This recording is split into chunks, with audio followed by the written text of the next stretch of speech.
So I tried to write a few lines today and it goes like कि हाल कुछ ऐसा है कि मैं भागूं हर पल, कहाँ न है खबर।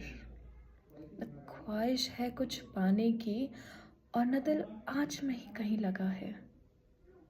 मैं चाहूँ कोई चीज़, कोई शख्स, कोई मुकाम, ये ज़मीं या आसमान, नहीं पता। ये चाहूँ सुकून और कामयाबी तराशूं मैं, नहीं पता।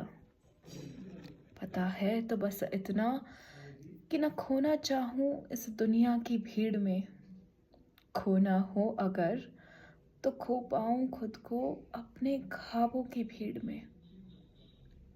और दुनिया को ना मिलूं कभी तो कोई गम नहीं, पर मिल पाऊँ खुद से एक रोज़, शायद खुद से एक रोज़।